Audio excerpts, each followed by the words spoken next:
Hi, this is Tutor Nick P, and this is Lesson 52. Today we're going to look at the difference between eraser and rubber. Now normally I cover very common mistakes. Today is more of like a misunderstanding between British English and American English. So let's kind of cover it. So let's look at eraser first. The normal meaning of eraser, an object made of rubber, often placed at the end, or you could even say tip of a pencil, to remove any mistakes or marks. That's a normal eraser, like on a pencil. Or number two, we could say an object used to erase chalk from a blackboard or ink from a whiteboard. Of course, that's the normal ones that you like would erase with here. Okay, so that's the normal eraser. And let's quickly look at the examples.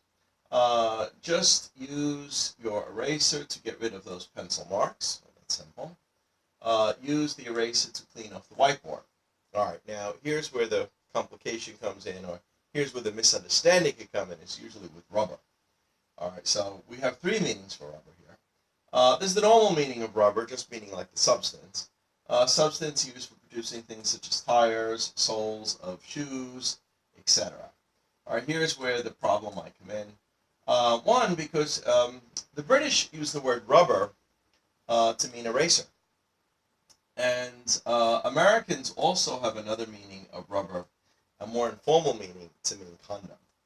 And this is where misunderstanding. This is actually this is a true story, where there was a British woman who was working in an American office for a short time, and one day she actually goes into her boss's office and she asks the boss, "Well, do you have a rubber?"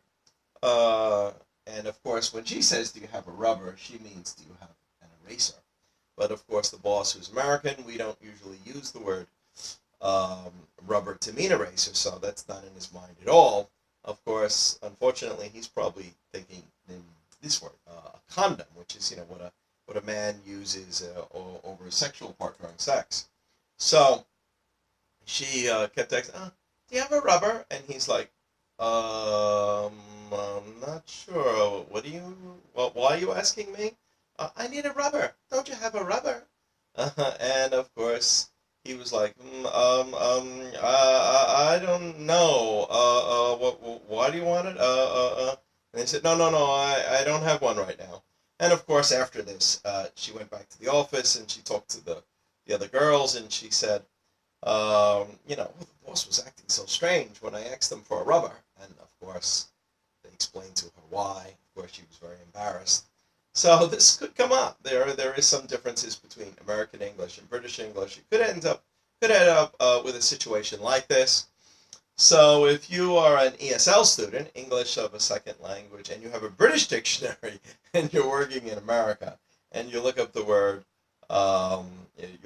for eraser and rubber comes up, don't use that in America. Most Americans don't associate the word rubber with eraser, not at all. But the British use the word rubber to mean eraser, and of course Americans would be thinking of the word condom. So of course it ended up with a very sort of a humorous sort of a situation, or a humorous misunderstanding. All right, let's just cover the other examples of rubber here. Here, of course, we say this rubber could be the substance. A rubber comes from trees, of course, that's where it comes from. The British use the word rubber to mean an eraser. Okay, to be very clear, to remind us this.